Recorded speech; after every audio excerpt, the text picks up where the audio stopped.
The New York Jets have been uncovering undrafted gems over the last couple of years. Bryce Huff, Tony Adams, Xavier Gibson, Jason Brownlee, Leonard Taylor III. Is he next on the list? We discuss here on the show.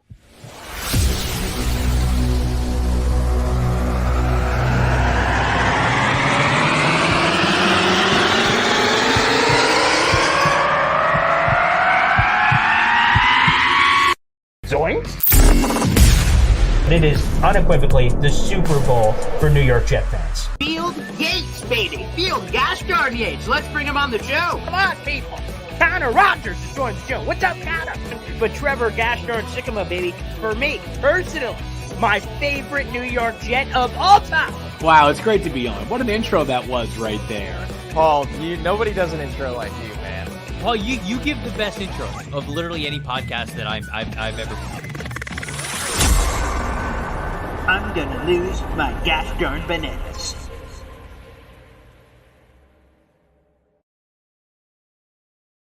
What's poppin', everybody? Paul Esdin Jr., a.k.a. Boy Green. I'm the New York Jets digital reporter for Heavy.com. Welcome to the show. We're streaming on Heavy on Jets Facebook page. Thank you to Heavy for supporting the show. YouTube.com/BoyGreen25 and Twitter as well at BoyGreen25. We're live every single day at 7:30 in the morning. Quick shout out right off the top, everybody.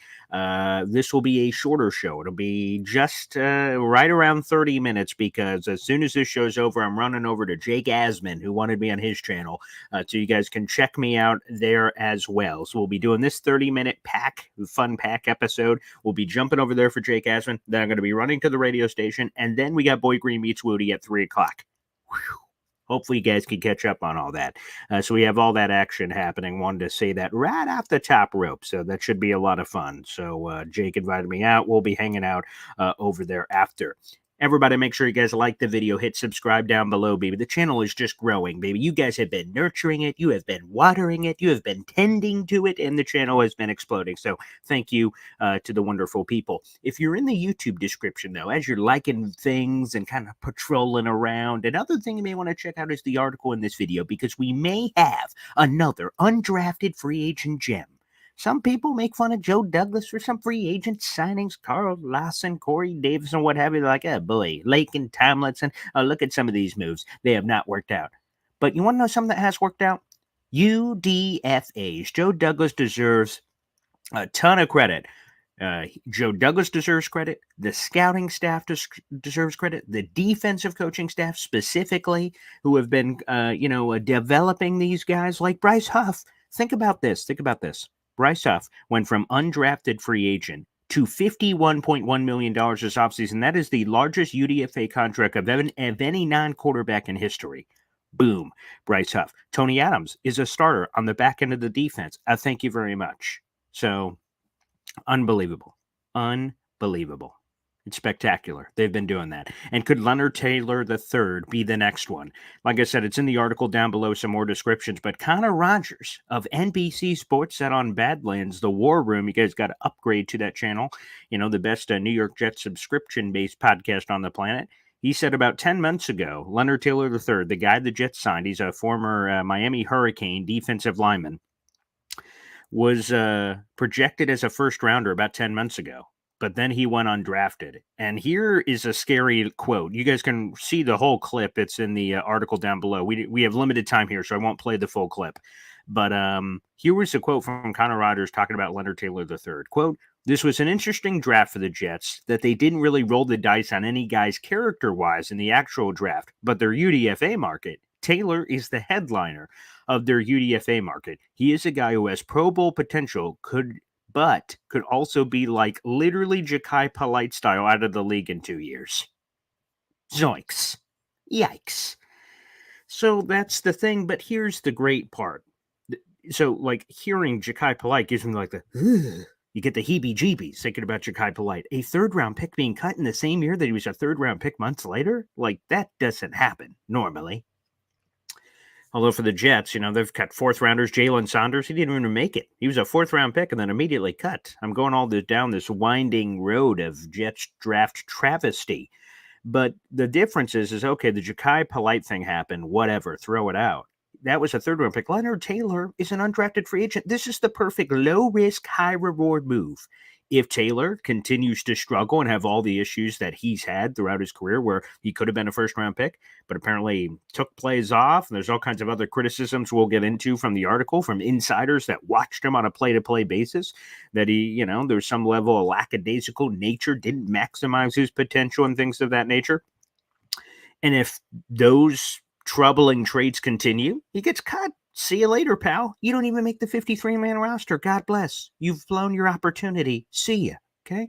And it's a low risk. Well, what is it, a spot on the 90-man roster? What are we talking about here? It's like no man's money. But if he's able to maximize the potential, the Jets scheme, the Jets history with UDFAs, and just everything that is included in the Jets package opportunity, which we'll get to here in a little bit, that might be the perfect plan for Leonard Taylor to make the roster and be a dirt cheap guy, because these UDFA contracts are for 3 years. So the Jets could control this guy and have a long-term answer, maybe next to Quinnen Williams. Who knows? Right now, they just have a bunch of hired mercenaries on the interior defensive line not named Quinnen, like Fotu, Solomon Thomas, and, of course, Javon Kinlaw. Those guys are all just one-year deal guys. Are they going to be back next year? Who knows? Just kind of all in for 2024. But Leonard Taylor, if he can show some chutzpah, this guy can be here for the New York Jets for the next couple of years on a dirt cheap deal. So the talent is obvious. Shout out to the people over the Jet Press said, this is an absolutely massive UDFA signing for the Jets. LT3 was maybe the best undrafted player available. Former 5-star recruit, still just 21. So much untapped potential is what they said. Connor Rodgers said that Taylor was the, quote, most notable addition for the Jets on the undrafted free agent market. He had him as the number 184th overall player on his big board, and the rest of the draft analysts that do what Connor does had him 117th, so that's much higher. He said expectations coming to the year of him being a top 40 to 50 pick, but it didn't happen, because he had shown flashes but didn't maximize those flashes. Now, one of the numbers I have in the article here that's really intriguing, he had a 28.6% pass rush win rate as a 3-tech, and Brett Coleman provided that number. He said that's flat out absurd. So again, there have been these glimpses of the potential underneath the surface where, in theory, the New York Jets could take that to another level. That is intriguing. At the NFL Combine in Indianapolis, LT3 measured in at 6'3", 303 pounds. Dane Brugler had him ranked as the number 13 defensive tackle in this class, and he thought he'd be a 4th to 5th round pick, and the Jets get him for free. And here are the stats for his 3 years in Miami. 6 sacks, 22.5 TFLs, 64 total tackles, and there's just a lot of stuff there. He's a former 5-star recruit coming out of high school, so again, the hype had been there for some time. He got into football earlier in his life, but he kept trying to quit, but his mama, kept saying, you ain't quitting, boy. And then they kept him in there, and then eventually it goes over the top, and he ends up changing everything around. Here's what Dane Brugler said in The Beast, quote, overall, Taylor doesn't lack for talent, but the raw physical tools aren't enough and won't deliver consistent on-field production until he develops a more disciplined approach. While there is untapped potential there, it will require a patient coaching staff and complete buy-in from the player for him to work his way into an NFL rotation, end quote. And I will just say this. With JFM gone, and we'll probably talk about JFM, a potential replacement, there's another interesting UDFA I want to kind of explore and dive into in the future. But with JFM gone, who was kind of this floater inside-outside, and the Jets not adding any front 7 players in the draft, the only defenders the Jets took in the class were at the end of the draft. They took Quantez Stiggers, throw him at corner or safety, and then Jalen Key, who's going to safety. That's it. There's no front 7 players, which means there's plenty of meat on the bone, plenty of opportunity for some of these UDFAs to crack the roster. So that, to me, is really intriguing from that standpoint. Zach Rosenblatt of The Athletic said Taylor is, quote, entering a situation in which we'll have a real opportunity to make the 53-man roster. So there's some hubbub that maybe he is. Rosenblatt even said Taylor should be, quote, considered the early favorite to push for a roster spot based on everything that you've seen. And I want to read one more quote here from Connor Rodgers, and then we can really get into it here. Connor says, quote, that's a guy that you're going to be on him. They're going to be like, dude, you got to earn this. Like, you can't take plays off. You have all the talent in the world, but you got to earn this. I'm kind of fascinated by it. The Jets, to their credit, could take on these raw, questionable prospects on the defensive line.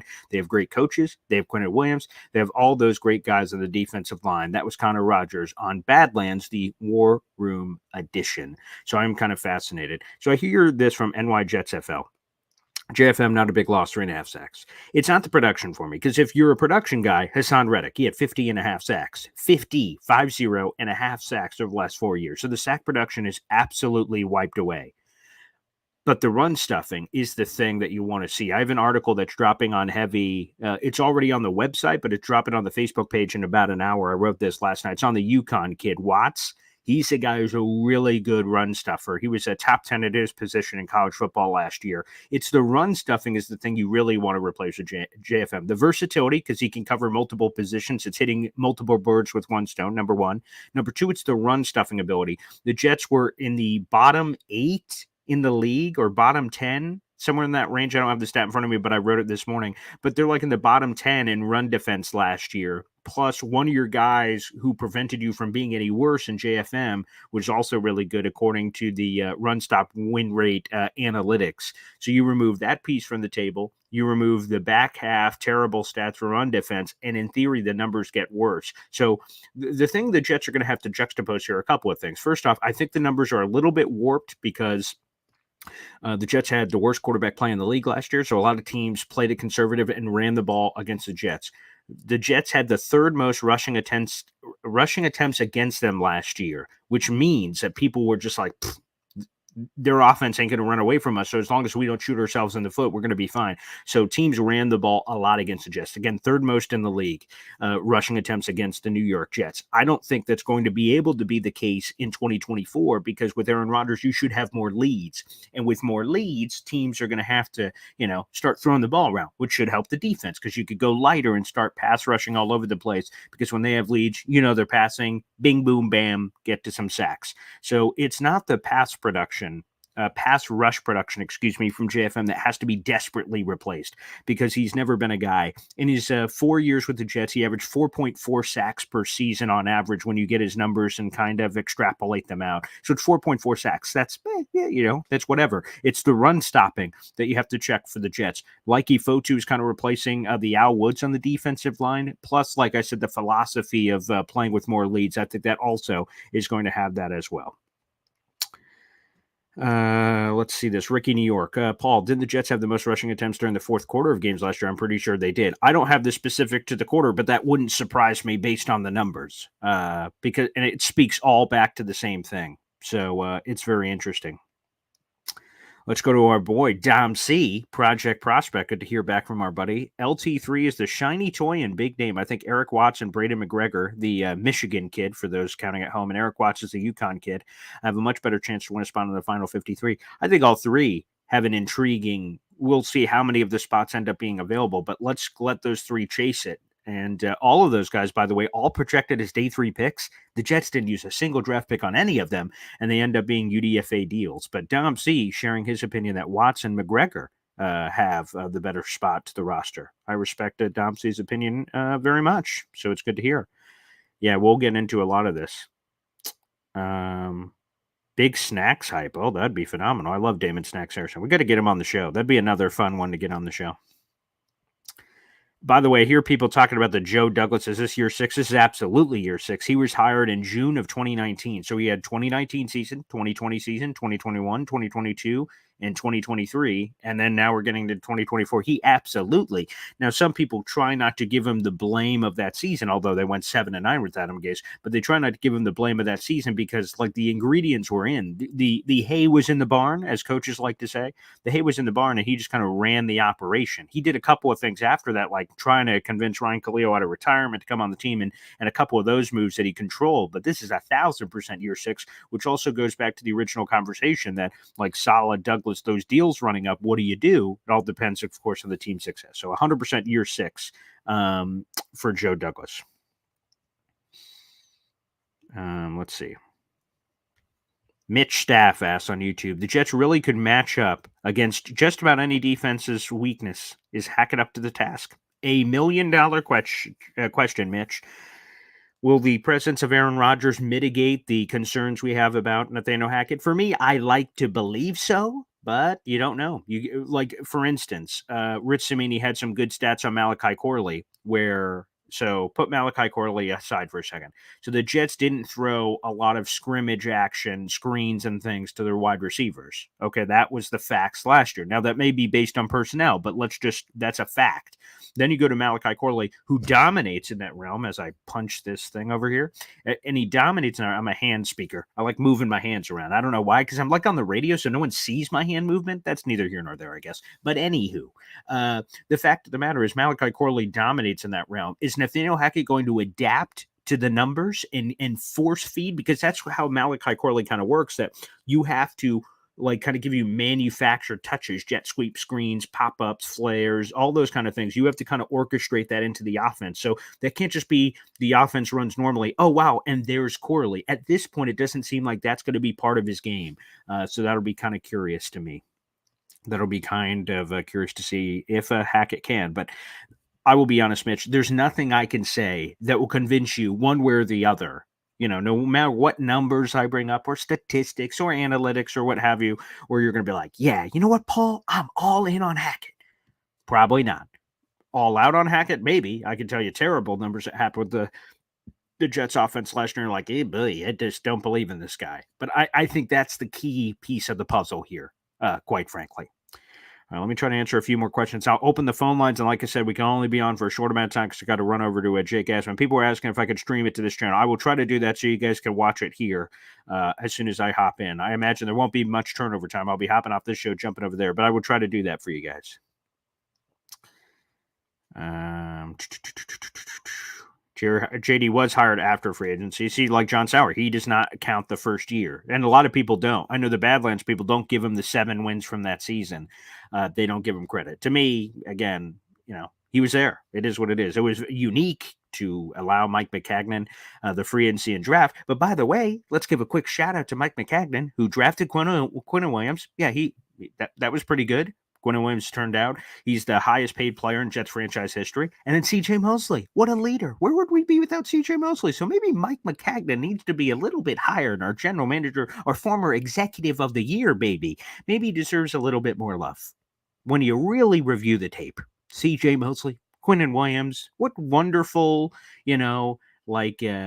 legacy, moves where they continue to live on even though Mike Maccagnan does not here with the Jets. Might be something worth looking into. I don't know. That's neither here nor there. But hey, Mike Maccagnan. Let's put some respect on his name. Okay, let me do this. I will open up the phone lines real quick. Like I said, we'll have about 10-ish minutes on the show here, and I got to jump over to Asman. But I will try to stream it over here, guys, so you guys can see it again, because we're streaming on heavy on Jet's Facebook page, my YouTube channel, and Twitter. If I stream it, it'll be here on YouTube, youtube.com/boygreen25. So, guys, stay tuned for that. I will try to do that for you. No doubt about it. Okay, let's go to the channel. Let's hop on here. Very nice. We're at 6.52 thousand subscribers, everybody. So I love it. Great. Okay, let's see. Let's let this pop up here. Okay, here we go. All right. Video call-in link. Okay, let's share that in there. That is now on there on YouTube. I'm going to pin that comment. And that is now pinned. That is a pinned comment on YouTube, everybody. If you'd like to join the show, again, I know there are I've had a few messages from people who say, Paul, I appreciate that you have a call-in line, but I don't like calling it. I just kind of like watching the show. More than merrier. There's no pressure for anyone to come on that doesn't want to come on. I appreciate the silent or the loud minority. Either way, I appreciate it. So again, that is the pinned comment on YouTube. If you're watching on Facebook or Twitter, you have to jump over to the YouTube channel, youtube.com/boygreen25 to support the juice and jump on the show. All right, let's go to our resident offensive coordinator, the people's offensive coordinator. We got Edward joining us here. What's up, Edward? Good morning, Paul. How are you today? Spectacular, sir. Where are you right now? I'm in North Carolina in a little town called Clayton, which is outside of the Raleigh area. Yeah. And I'm heading to a job Carolina's site. a long trip. I used to live in South Carolina, and I used to make the trip, drive up here to New York. It was like 14 hours or something. And, oh, yeah, that North Carolina part was just a lot. It was just a long drive going from South Carolina anywhere north. It took a long-ass time. Where in South Carolina did you live? Did you live near the Charlotte area or Greenville or down Well, in I the ended middle? up living in two places. So the time I spent the most of my time with was in Somerville, South Carolina, and then the Goose Creek Naval Base. I spent time there when my dad was working down there. Yeah, it's nice. Next weekend, not this weekend, but next weekend, I'm going to Myrtle Beach for the weekend. I need Nice. some time. Yeah. Don't we all, baby? Yes, I love it. Good choice. Yeah, it's the last Let me tell you weekend this. before they Have you raise the been to Myrtle prices. Beach before, Ed? Oh yeah, it's nice. Oh, okay. Well, I just got to tell you, I don't know if this place is still there, but this is the place I used to peruse. I watched the Brady Quinn draft there. Coconut Joe's, right on the beach. That's the place. I'm telling you. Coconut Joe's. I'm staying at the Caravel. I was there about 3 years ago, and they gave me a 50% off discount. And next week is the last weekend before they raise the prices for the summer. So oh, nice. Good work. I got Edward. the weekend. I got the weekend for $320 for 2 nights. Wow, good for you, man. That's a good price. On because it's Ocean View on the beach. Yeah, it's a great price. Okay, Edward. They got a little. Nice. They got a little lazy river that goes around, and a nice little tiki bar. Beautiful. Oh God. Yeah. Well, save a spot for me there, pal. I'm driving. I'm coming down. We need to go. That's cool. You can come. I don't give a shit. That's I was awesome, gonna man. take my ex-girlfriend, but she crapped out, and now I'm just gonna go by myself and have a good time. And you know what? I just gotta say, people are overrated, baby. I would be crashing on that lazy river and sipping Mai Tais like nobody's business, and I don't care what anyone else would be doing. I could totally be there by myself and enjoy that time. It's not exactly a big lazy river like you'd see at a water park. It's kind of tiny, but you just float around in a tube, and it is what it is. All right, I like it. Nice work. Enjoy it, pal. Anyway, I wanted to talk about McCagnon. Sure. He's an interesting cat. He was kind of a cross between a guy who really wanted to be a player personnel guy and a bean counter. Yes, that's a good way to describe him. He in his soul of souls wanted to be the player guy, the guy that had who could draft talent, but he still couldn't get his wallet out of his ass. No, Ben, that a big coffee guy. I always see the pictures of him in his office pound away. I have no idea what the hell he was doing in there, but there's always like 1 million cups of Dunkin' Donuts coffee. But yeah, McCagnon, a complicated fella.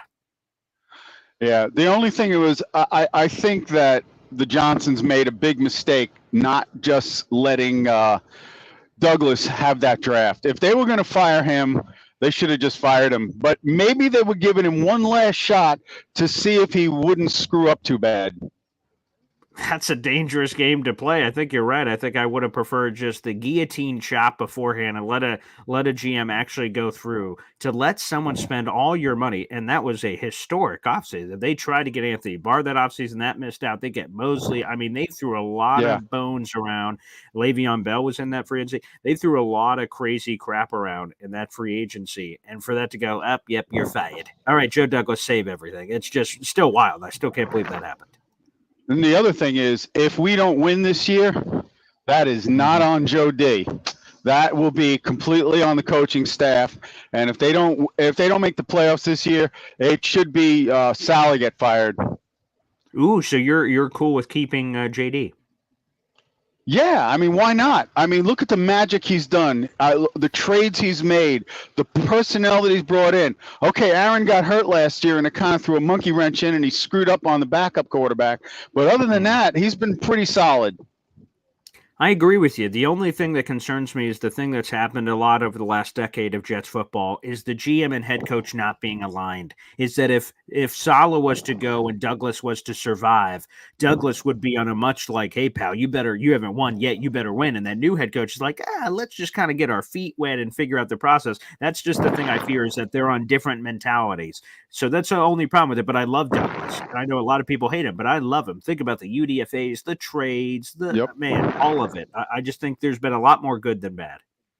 And if they want a new GM, they could always make him like president of player personnel or something else, just a little higher. Where this way, he could be the boss that reports to the owner, and then everybody else would report to him. And like I said, if people have an issue with his picking of draft choices, then have that him to be the next Slayer.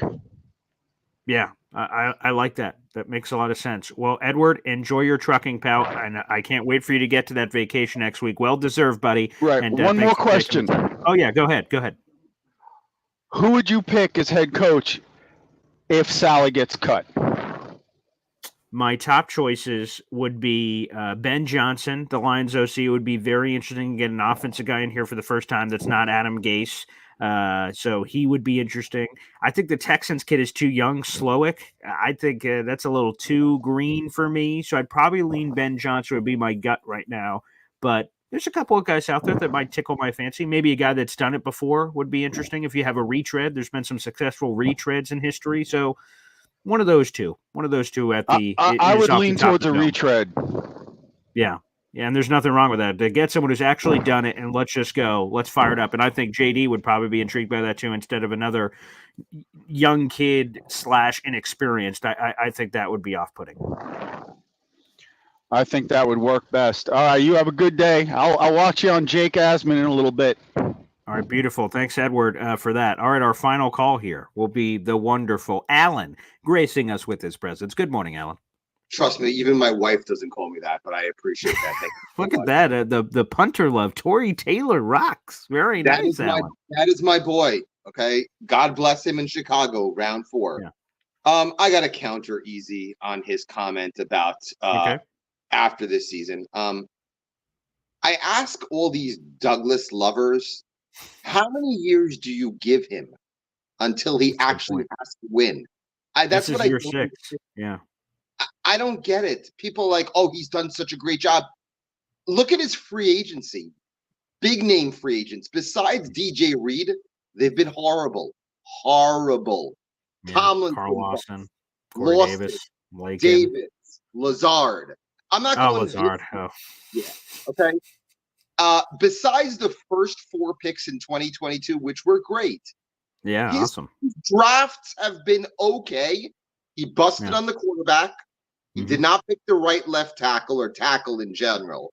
Correct. I just don't understand, how many years do you give Douglas?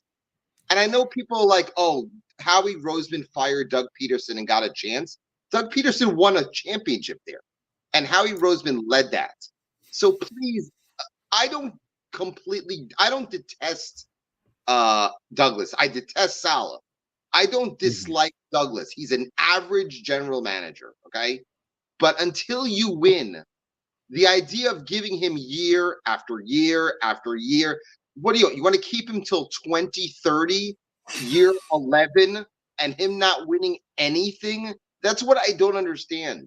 There's so many people who just go back to that 2022 first 4 picks and say, you know what? Let's give him a lifetime contract. He hasn't won shit. That's the problem. You got to win. And also another thing, and before you go, I know you have to Jake. Sure. Yeah. He hired this bum. Okay. That's on his ledger. He hired him. That is funny that people don't get more blood for their decisions, though, because that happens all the time where, like, a GM will throw out the head coach goes, he just wasn't the right guy. Didn't you hire that guy? You hired him. Yeah. I would have had more respect, even though I don't think he would have done this. I would have fired Saleh after this past season and maybe given him an opportunity. First of all, I'm not a Saleh guy. I don't think he's the right answer. And I love your take on Ben Johnson. I'd hire him tomorrow. Okay. Yeah. He would be, and again, I didn't know that question was coming, but off the top of the head, without really thinking about it, he would be the first one that just stands out who resisted the urge for these jobs. They weren't good enough, bluntly. And to have that opportunity with the Jets roster in a very interesting place, if it would all hell was to break loose, that's compelling. As you know, I'm going to Dallas. I might have to knock on the Cowboys' door and hire Will McClay. He'd be my GM. He would be my GM in a second. I wonder if he ever leaves, though. He's so spectacular. And for people who don't know him, look him up. Will McClay is a superstar. I just wonder if he ever leaves. He may not, but that's the guy I would hire. I'd give him a blank check. You got to make the call. There's no doubt about it. But finally, for these JV truthers, you have to win. I don't need, and people, this is the funniest thing. Mm-hmm. He won 7 games this past year, and someone should give him a medal. First of all, this is the same GM who did not back Aaron Rodgers with a real quarterback.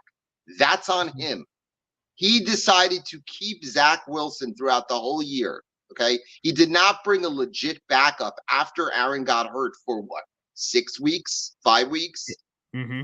You have to bring in legit competition. Zach Wilson wasn't ready. Zach Wilson wasn't the guy. But again, finally, you have to win games. I'm sorry.